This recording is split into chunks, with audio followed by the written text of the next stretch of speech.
When it comes to three-row mainstream family SUVs, Mazda has always had the CX-9. What started out as a Ford Edge-based crossover with a V6 back in the early 2000 era quickly morphed into a more premium, upscale, and sporty driving alternative to other mainstream family SUVs. Now for 2024, there's an all-new flagship SUV in the Mazda family, and it also has a new name.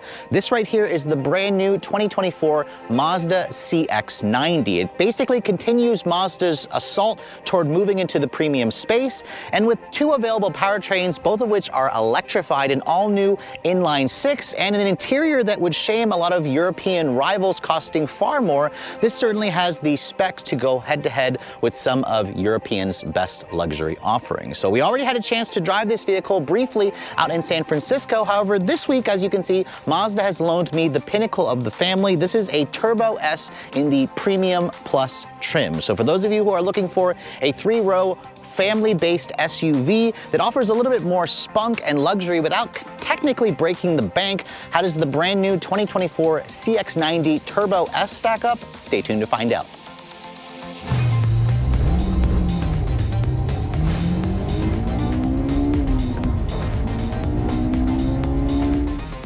Now, of course, the big story here with the all-new CX-90 is its all-new rear-drive architecture and two brand-new powertrains, including the Mazda's first-ever inline-six. It also happens to be the most powerful production engine that the company has ever built. Now, as you can see, looking underneath the hood of the Turbo S CX-90 Premium Plus, there's a big plastic cover. However, Mazda allows you to basically lift up the cover and take a look at that powertrain. This is the company's new 3.3-liter turbocharged inline-six with a mild hybrid system. I actually like the way it looks better with the cover on it since it's not a pretty engine. But this powertrain is augmented by their M Hybrid Boost, which is, of course, a 48-volt mild hybrid system with a twin-scroll turbocharger. It's a single turbo with a twin scroll design, pumping in up to 19 pounds of boost. Now on this powertrain with the Turbo S name, it makes 340 horsepower on premium gas. It drops to 319 on regular and 369 pound-feet of torque. That's about 60 more horsepower versus the turbo version of this engine, which makes 280 horsepower, 332 pound-feet of torque.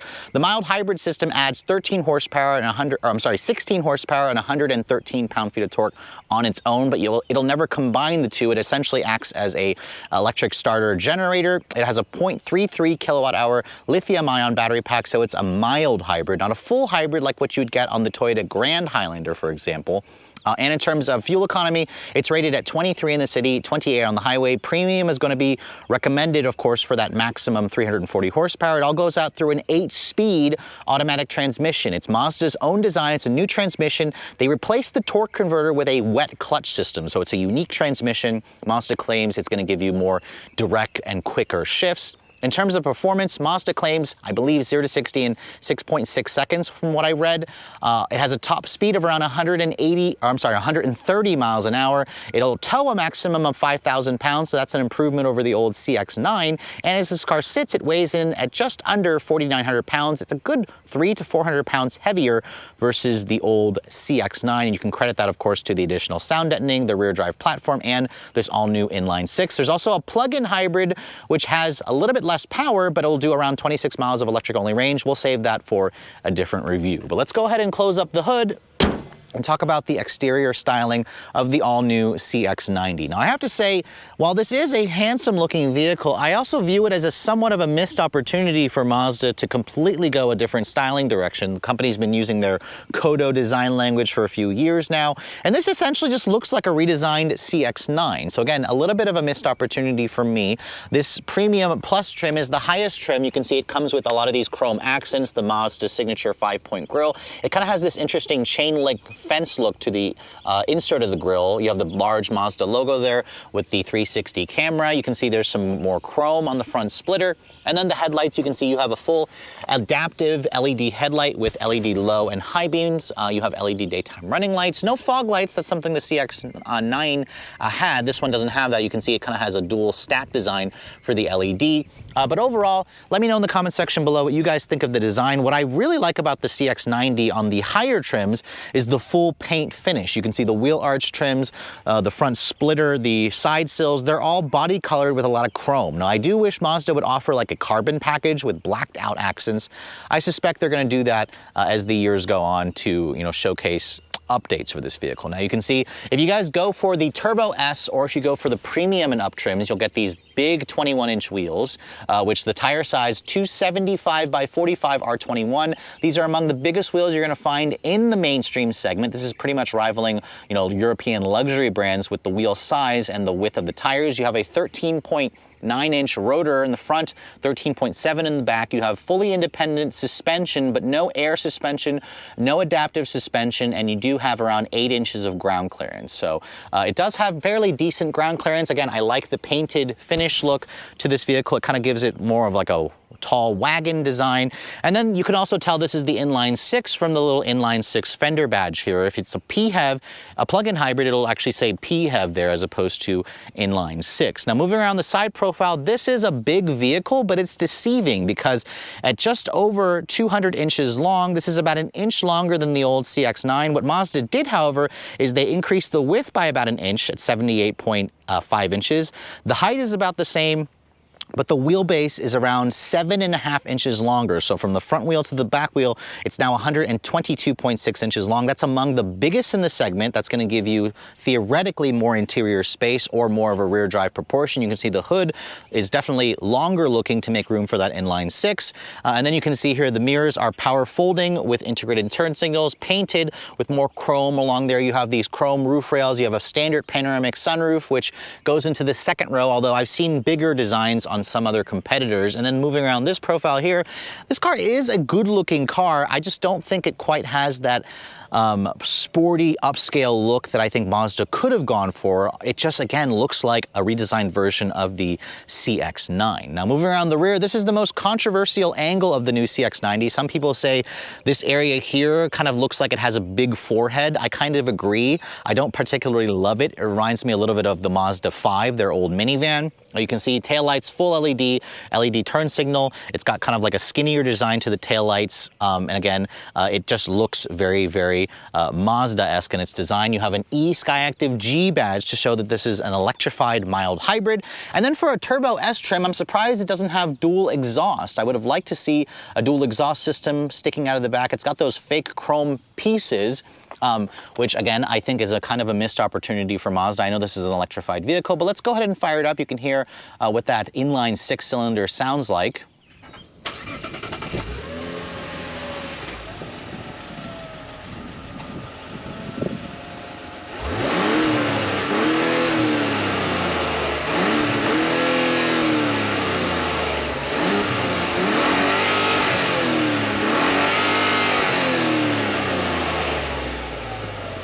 And it's definitely a unique sound. It's not quite the same BMW inline 6 smoothness, but I like how Mazda, again, is being very different. Now, all-wheel drive is going to be standard. I can't remember if I mentioned that. It's their iActive Sense all-wheel drive, even though this is a rear drive-based vehicle.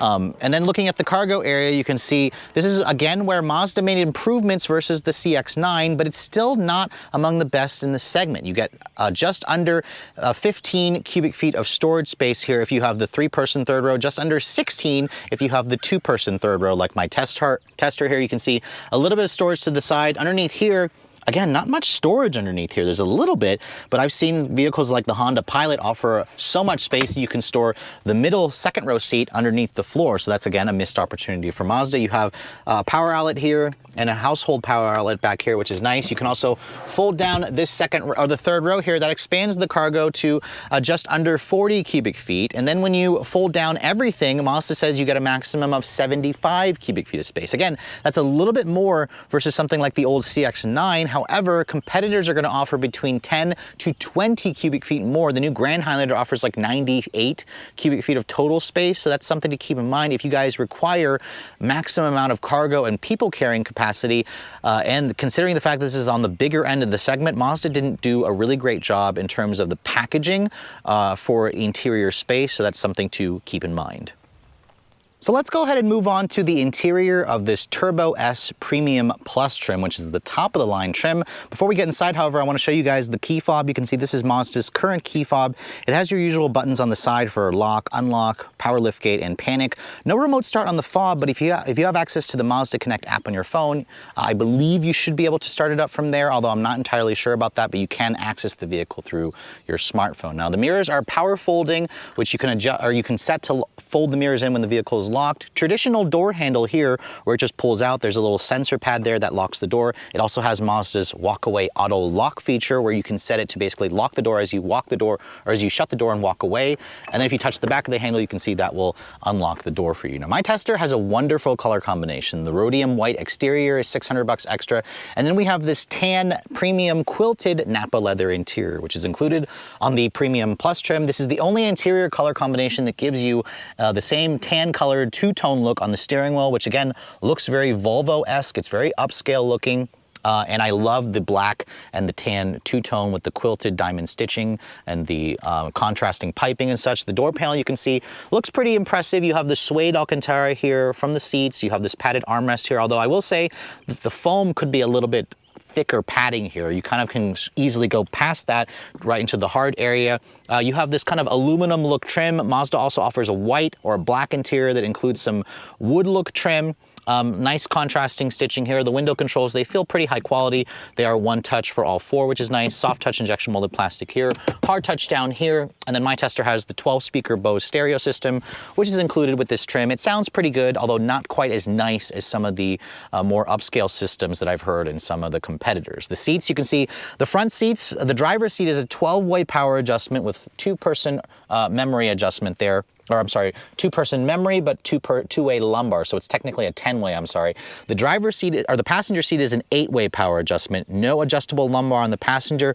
These seats are also heated and ventilated. You have to go for this top trim to get the heated and ventilated seats. It's not available on the lower trims. The steering wheel also has a power tilt telescoping design, which is nice and upscale. Now getting in, you can see it's got a nice, easy step-in height with that 8 inches of ground clearance as I shut the door. The door has a nice solid sounding thunk, which leads to that impression of quality. And then when you want to start the vehicle up, the start-stop button is right there. It doesn't get blocked by the steering wheel, thankfully. Push that, you can hear it has that typical Mazda sound when it starts up. In fact, I'm surprised it does, considering the fact that this is a mild hybrid. Most of the mild hybrids, they kind of just whir to life because of the electric assist. This car still has a traditional starter noise, so that's very interesting. Wasn't really expecting to find that when I lived with this car for a week. Now you can see heads-up display is included on the upper trims and whatnot. It's a nice looking heads-up display. The higher trims will also include a fully digital 12.3-inch cluster. Now that is slightly customizable. When I change the drive mode there, you can see sport, normal, and off-road. The sport mode essentially makes it, again, sporty. The off-road gives it more like of a tan undertone to it with a different look. The sport, you can see, gives you more of the red look. In the gauge cluster. It's a nice looking gauge display. You can also change this layout here. I have it showing more of the driver assist function. You can also have it more do a traditional 3-dial design. But I love the fact that this is Mazda's first fully digital display. And if you guys go for the premium trim and up, you'll get a 12.3-inch LCD right here in the center that has the latest version of Mazda Connect in their head unit. And you also have wireless Apple CarPlay and Android Auto, which is included on the preferred plus trims and up. So that's a reason why you want to go for that trim. The lower trims will have a smaller 10.25-inch display. This is the 12.3-inch display, like I said. And you can see it's now a touchscreen, even when you're moving, when you're using Apple CarPlay or Android Auto. Sadly, if you go back to the Mazda system, this is not a touchscreen. You have to use the rotary controller here. Which again, Mazda could use an update to their actual software. You can see there's the embedded GPS, which is perfectly fine. It works well, and the graphics look like they're from like an aftermarket Garmin navigation system. Most of you will probably end up using the CarPlay anyways. I love the suede Alcantara on the dash. This is the only interior color to get the suede on the dash and on the door panels. This looks beautiful, but I imagine it's gonna look really dirty and disgusting if you guys constantly touch this or you have a lot of small kids in the vehicle. So I might say get a different color. color. The upper portion of the dash has a soft touch injection molded plastic, which feels nice. This right here is hard touch plastic, but I love how it's tan. You can see lots of buttons here. Love the fact that Mazda does a lot of buttons here for the heated and cooled seats, which is nice. You have a heated steering wheel. You have tri-zone climate control. The buttons feel pretty high quality and tactile. You have more of that aluminum look trim here on the center console. You have a wireless phone charging pad, which doesn't always charge my phone very well, but my iPhone 14 Pro Max fits there. Cup holders here, and then you can see your controls here for the auto parking brake or the automatic parking brake. Your volume control here, no tuning knob, but again, this system here, most of you are going to interact it using the touchscreen. Now, here's the shifter for the 8-speed automatic. I don't love the way the shifter functions. I think that Mazda was just trying to be different, just to be different. It takes a little bit getting used to because there's a little trigger here. You have to kind of kick it over to the right. That puts you into reverse. There's the full 360 camera, which is included on the higher trims and up. It has trajectory, it has parking sensors, and you can also change the way the views look. Again, it's not a touchscreen. I have to use that to change the view, the rotary controller, which is annoying. Kick this back to go into drive, and then kick it forward to go to neutral, reverse again, and then park. You have to keep holding the trigger and then push it over to the left to go into park. I imagine a lot of new owners may accidentally think that's park and leave it in reverse and then back into something. So again, once you get used to it, again, you have to keep pushing the trigger, otherwise it won't move, and then kick it over to the left to go into park.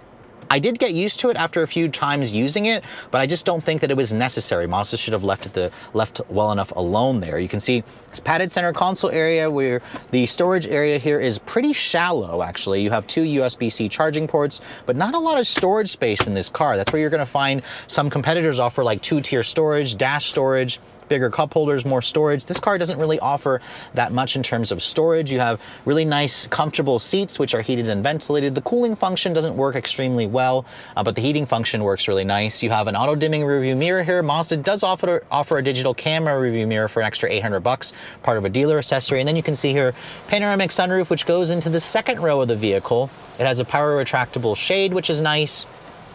And then if you want, you can also actually open up this, which you can see it actually opens up and tilts outward, which is nice, although that is the largest that you can open it.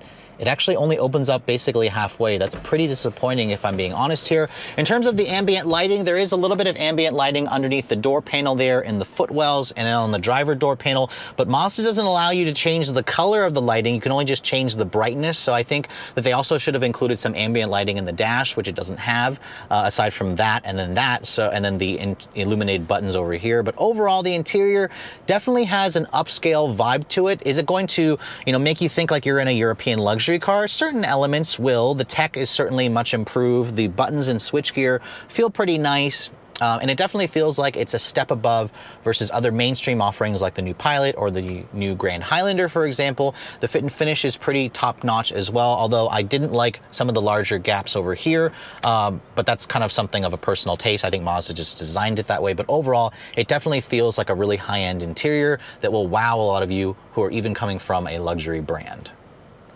So let's go ahead and talk about the second and the third row of this vehicle. You can see my tester, being the top of the line version, have the second row captain's chairs. And when you combine it with the 2-person bench, you limit the seating capacity here to 6. You can get a 7 seating capacity if you have the bench here. And then the lower trims will offer a 3-person bench, so you can get up to 8 passenger seating. I just don't know why Mazda felt the need to offer different third rows depending on the trim. It just seems a little overly complicated. Now you can see materials back here are solid. You have soft touch injection molded plastic, more of that aluminum trim, suede Alcantara, padded again over here. There's more ambient lighting underneath here. You have these manual retractable shades, which is included, I believe, on the premium trims and up, which is nice. And then these seats you can see are heated and ventilated. This is the only trim to get heated and ventilated second row seats, which definitely is a nice upscale touch. And these seats pretty much look as fancy as the front seats. Now, as I get back here to the second row, you can see there's around 39.5 inches of legroom, which is pretty much the same as what you got in the CX-9. It's a nice amount of space. You have a nice higher seating position. You can also slide these seats forward and back. Now, when you slide this forward, this is where you'd need to have the seat to give you enough space in the third row. This is definitely on the tighter side. Most people, again, are gonna wanna slide it all the way back unless you have small kids. You can see there's a nice center console here, which is not removable, I'm afraid, at least not without taking out some tools. This is pretty much mimicking what you get in the front. This is actually a deeper storage cubby versus the front console, so not entirely sure what happened there. Nice and padded, which is nice. You have 2 USB-C charging ports, rear seat air vents. You have, again, heated and ventilated seats. You have tri-zone climate control, which is nice. These seats also recline, and again, you can fold them flat. And then the sunroof, you can see, comes right over the second row's heads, which does, I will say, I'm only 5'7", and my head isn't touching the ceiling, but my hair comes pretty close. That's something to keep in mind for those of you who are over 6 feet. The headroom space is compromised because of the panoramic sunroof, but 39.5 inches of legroom is certainly pretty decent. But let me go ahead and hop into the third row, which to do that, you have to get out of the vehicle and then pull this little lever here. You can see, pull that lever, the seat will kind of move forward, it'll slide forward. You can see the third row in this model, again, only seats 2 back here, but let's go ahead and get back here and show you guys the space. Now, I'm gonna close this door over here, and then we're gonna move this seat back, which this is the position that I showed you in earlier where my the second row legroom is compromised. This is with that seat pushed forward. You can see somebody my height. Mazda claims there's 30 inches of legroom back here, which is around 3 to 4 inches less than its competitors. At 5'7", you can see the floor is a little bit higher. In this position, I can actually sit back here. It's not bad in terms of the headroom space. You can see there's a decent amount of headroom for somebody my height at 5'7". You have USB-C charging ports, cup holders, hard touch materials back here, and then you also have third row rear vents, but it's kind of right in your knees, but you can adjust it to kind of blow air in your face, which is nice. Over here, this is with the seat all the way back. Let me show you guys the difference, which is considerable. See, once I get back here, you can see my feet don't even fit. Like, I can't even fit my foot underneath there. I have to kind of go at an angle there for my feet, which is kind of annoying. I can sort of fit my foot underneath there. My knees are up against the seat, which isn't comfortable. Again, this is with the seat all the way back. And then in terms of headroom space here, it's pretty much the same. You still have a USB-C charging port here. You have a rear seat air vents, cup holders. But again, this is a missed opportunity for Mazda, because to utilize the third row for average size adults, you have to push the second row seat up, which lowers the space considerably there versus there. And then when it's all the way back, it's really reserved for small children or adults that don't have legs. So that's something, again, considering how big this car is, that Mazda should have addressed when they redesigned this vehicle, but sadly they missed that whole mark. So this third row here is among the smaller in this segment. This actually reminds me a little bit of the Toyota Highlander, which the Grand Highlander is gonna offer you considerably more space. The new Pilot will offer more space. The Telluride Palisade and Pathfinder and Atlas, all of them pretty much offer more space in the third row versus the Mazda. So here we are back in the all-new 2024 Mazda CX-90. It's been a few months since I drove this vehicle in San Francisco on the first drive, and I have to say, the CX-90 definitely has a premium feel to it. I mean, when I first drove this car, I was rather impressed with the overall package of this car. It's got a wonderful powertrain. It's got a smooth inline 6 that's available, along with a plug-in hybrid drivetrain. And for those of you who prefer something a little bit more luxurious and more upscale, but don't necessarily want to go for that expensive European brand, the CX-90 offers plenty to like. Now, this model that we're sitting in is the Turbo S Premium Plus trim with the tan quilted Napa leather interior. I have to say, this color I wasn't able to really spend a lot of time in when I was first driving this vehicle in San Francisco, and it is a wonderful color combination. I mean, I literally feel like I'm in something that rivals like a Volvo or a BMW or an Audi or a Mercedes, especially the suede Alcantara on the dash. But this model here, with its 340 horsepower turbo electrified inline 6 and that 8-speed wet automatic transmission, that wet clutch system, it's definitely a very, very intriguing powertrain combination. And let's go ahead and see what we can get 0 to 60 wise. I believe Mazda quotes it at 6.6. I got 6.3 in my last testing. The Grand Highlander Hybrid Max is the car to beat. I got 6.03 in my first drive with that. So let's go ahead and see what we can get in this car. We'll brake torque it, which it doesn't really let you brake torque it. I just noticed that, but we just got 6.24 seconds there, so that's a smidge quicker than when we first tested the vehicle back out in San Francisco. I mean, the performance, 6.2 is respectable. For considering this has 340 horsepower, 369 pound-feet of torque, I was expecting it to be under 6 seconds, but 0 to 60 times aren't necessarily the point of a vehicle like this, obviously. Although, for those of you who are wondering, the Grand Highlander Hybrid Max Platinum is faster than this vehicle, and I'll retest that car whenever I get one for a full week at some point. But it's still plenty quick, and the engine is an inline 6. I mean, where else are you going to find an inline 6 in this segment? So let's go ahead and try it again on this stretch. This is a little bit more uphill. We'll just floor it this time. We won't brake torque it. You know, it almost feels like it has some slight hesitation off the line. 6.66 there. So again, a little bit slower. We'll try it again on that last stretch there where it's also a completely flat surface without brake torquing and see if we can also consistently get 6.2. Now, in terms of the handling dynamics, the CX-90 pretty much will satisfy those of you who are coming from a CX-9. The chassis feels nice and refined. It feels stiff. The steering has really good heft to it, decent feedback. The suspension stays nice and flat, which is really surprising considering most vehicles in this segment are just wallowy and soft. Not the CX-90. This feels like a driver's car.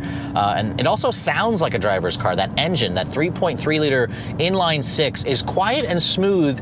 However, when you put your foot down, it makes a pretty good amount of noise, actually. I'm not entirely sure that it's a good thing that it does that. I think Mazda did it on purpose because they wanted you to have that feel. But what I also notice is there's a fair amount of vibration that comes through the pedals and then the floor when you put your foot down. For an inline 6, I expected it a little bit to be a little more refined. I mean, if you guys are used to a BMW silky smooth inline 6, this is not going to feel the same. It also won't sound the same. The engine makes interesting whines and noises from either the engine or from the mild hybrid assist or from the transmission. It is not the most refined experience. But it only happens, you only hear that when you're pushing the engine above 3,000. That's when you hear it, a lot of more of those noises. Below that, it's fine. It's refined, it's smooth. The ride quality is on the firmer side. Actually, some people were saying that the 21-inch wheels on this model here are a little bit too harsh. And I actually might agree with that. After spending a week with it, I think that the ride quality is a little harsh. Rear drive bias, though, it gives you the ability to spin out those rear tires a little bit. Even though this car is standard with their iActive Sense all-wheel drive, it's nice, it's fun, it puts a smile on my face. It literally feels like you're driving more of a BMW-like SUV in terms of the handling dynamics, just not in terms of the engine refinement. It needs a little bit of work there. Mazda, I think, could have done more. They should have added a little more sound deadening, especially on this Turbo S trim. It kind of needs that. But let's try it again here. We're not going to brake torque it, we're just going to floor it. Again, a little soft at the very beginning, but lots of mid-range grunt, quick feeling, 6.5 seconds there. So brake torquing is going to give you the quickest acceleration at 6.2. Without it, you'll get 6.5 all day long. Again, those are respectable numbers, but this car is not going to win any drag races when you pull up next to an Acura MDX Type S or a Lexus RX 500h F Sport. But you can really hear it's loud there when you get it in certain pitches. You just hear so much of that growl from that inline 6. And again, it's going to depend on your taste and your style if you think that is a good thing. So kind of keep that in mind when you guys are test driving this vehicle. But in terms of comfort, we'll take it out of sport mode here. The transmission does a pretty good job of rev matching on downshifts there. I will say that this wet clutch transmission at times felt a little jerky. At lower speeds, it reminds you that it's not a traditional torque converter automatic. It takes a little getting used to, but it's not as horrible as like some of the dual clutches that I've tested in some other vehicles, although in this segment, this is the only car that actually technically has something like a dual clutch, although it's a wet clutch system as opposed to a torque converter. The seat comfort, however, is pretty good. I do like how comfortable and soft and supportive the seats are. They could use more lateral bolstering, but that's only because I'm requesting that because the car has such a playful driving dynamic. Most of the times you want these to be comfortable, smooth. On the highway, or when you're just cruising along like this, there's very little road noise, very little wind noise. This is among the quietest interiors for sure in the segment, aside from the engine that gets a little bit rough and noisy when you start pushing it. And then in terms of the fuel efficiency, this is a mild hybrid, and I have to report, Mazda typically is behind in terms of efficiency, but they finally caught up with this new powertrain, because in my week's worth of testing, it's rated at 23, 28. I got just shy of 23 in mostly city driving, so that's bang on with the EPA's target. On the highway, I got around 29 mpg, so that's a little bit better than the EPA's rating at 28. 29 mpg is pretty damn good, if I'm being honest here. And you also have around a 19.5 gallon gas tank. You're looking at easily 450 miles between fill-ups. So excellent fuel efficiency for the power, of course, for the fact that this is an inline six. Excellent range as well. It's got good ride. It's got a good ride quality on smoother surfaces, but on bumpier surfaces, you're gonna want to check out a model with the smaller 19-inch wheels. It's kind of a sign that maybe Mazda should have done an adaptive suspension that would have helped to smooth out the ride even more on models with the bigger 21-inch wheels. But overall, I really can't complain too much. This CX-90 is one of the best driving three-row SUVs out there. It has one of the nicest interiors. The tech in it is also, I'd say it's good. I like the fact that this is now a touchscreen when it's moving. You can turn that on and off in the settings. I wish the screen was a little bit pushed closer to me, but it's a nice size. The graphics and the resolution looks good. Only when you're in the CarPlay, however, can the touchscreen work. The Mazda system doesn't actually work as a touchscreen. But I love the digital display, love the heads-up display. It's just where this car falls short is in the interior space. The third row is cramped for adults.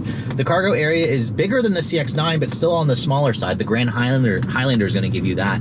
And then, of course, the Grand Highlander also gives you the increased interior space, and it also gives you slightly better efficiency on paper and better acceleration in my initial testing. But I'll wait until I get a Grand Highlander for a full week to redo that comparison, or redo that test. But overall, love the overall package with the CX-90. I'll be eager to spend a little more time with the plug-in hybrid model. That'll get around 26 miles of electric-only range. But for those of you who are genuinely looking for a Japanese alternative to other Japanese luxury brands or European brands, the CX-90 is definitely a solid choice. Just be sure you're okay with the fact that the interior is not as big as some competitors. So after spending a full week with Mazda's all-new flagship SUV, their rear-drive based platform, their new turbo-electrified inline six, their all-new interior with new tech, a lot of nice materials, I have to say, for those of you who are looking for an alternative to European luxury brands or even Japanese luxury offerings, the CX-90 is definitely worth a look. It has a driving dynamic character that suits those of you who love Mazda. It feels like a driver's SUV, great steering, great suspension that feels stiff, great chassis that feels playful, it feels fun. The engine, while it isn't the smoothest inline six, it definitely has a unique character, unique sound, solid performance, 0 to 60 in 6.2 seconds, 6.5 in real-world everyday driving situations, and it also has much better fuel efficiency. So Mazda improved the fuel efficiency of the old CX-9, which had a 4-cylinder. Now we have a turbo inline six, and it gets better real-world gas mileage in my testing versus the old CX-9. So there's a lot of win-win here. Unfortunately, where the CX-90 does fall short, like I said, is in the interior space. The second row definitely is still spacious, but the third row cannot quite accommodate average-sized adults like myself without pushing the second row seat forward. That also compromises the space there. The trunk capacity, while it is average or slightly below average, it's decent. Again, it's not going to be quite as spacious, where a lot of competitors offer between 5 to 10 to even 20 cubic feet more interior space, especially considering the size of this vehicle. It's kind of a missed opportunity for Mazda. In terms of the technology, I do like the new fully digital instrument panel with the 12.3-inch center display that's finally a touchscreen. I think the software in the Mazda system could use some upgrades. However, most of you will use the CarPlay or Android Auto, which functions as a touchscreen, and it works fairly well. The stereo system sounds good. The interior quality is also top of the class, and it's definitely going to be needing all that, because when you look at the price of the CX-90, which this vehicle is on sale now, this vehicle starts at just under $40,000. It's only about $1,000 more than the CX-9 when you guys look at the base 3.3 turbo and the select trim. Now, I suspect most of you are going to at least want to go for the preferred plus trim. That's going to give you features like the real leather, the upgraded infotainment system, some of the nicer features like the sunroof and stuff like that, the power driver's seat with the memory function. That trim there is gonna be in the mid $40,000 range, figure around $46,000. If you guys wanna go to a premium plus trim, you can basically do so for the low $50,000 range, which is kind of at the high end of the segment, but it's priced along the same lines as a fully loaded Pilot or a Highlander or a Pathfinder or a Telluride or a Palisade. Those are the ones to beat, of course. This Turbo S trim, if you guys want the higher output engine, it's gonna start at least 51,900. So it's a pretty good chunk of money, like around $12,000 to $13,000 more than the base end for that extra 60 horsepower. Mazda technically charges around $6,000, around $7,000 more if you guys want the extra 60 horsepower, which is not bad at 51,900. It'll compete again with the higher end offerings of the class, but it offers significantly more power. This model here with the premium plus trim with the ventilated seats in the front and in the second row, the heads-up display, the 360 camera, this one here came to just under $62,000. $61,900 for the base model is definitely a lot of money. You're talking about $10,000 more, or $8,000 to $10,000 more than fully loaded versions of its mainstream rivals. However, when you start comparing it to something like an Acura MDX Type S, this is still around $8,000 cheaper. Compare it to, again, an Infiniti QX60 Autobiography Edition, that's around $67,000, so the Mazda is cheaper. Compare it to European offerings, this is around $10,000 to $20,000 cheaper. So again, Mazda's kind of occupying that white space in between. So if you guys don't go for the Turbo S, it's priced along the same of its mainstream offerings with around 280 horsepower, but if you want something a little bit nicer, but you don't necessarily want to step up that full step into a premium brand, this model here is kind of occupying that in-between space, and I definitely think it's worth a look. Just be sure you're okay with the fact that this is a smaller interior in the second and the third row and in the cargo area. But with all that said, hope you guys have enjoyed my full overview on the brand new 2024 Mazda CX-90 in the Turbo S trim. If you're also looking to see the latest cars I'm testing, be sure to follow me on Instagram at Redline_reviews, like us on Facebook, and as always guys, please keep subscribing to the Redline Reviews YouTube channel for all the latest reviews. Thank you so much for watching. I'll catch you all in the next video.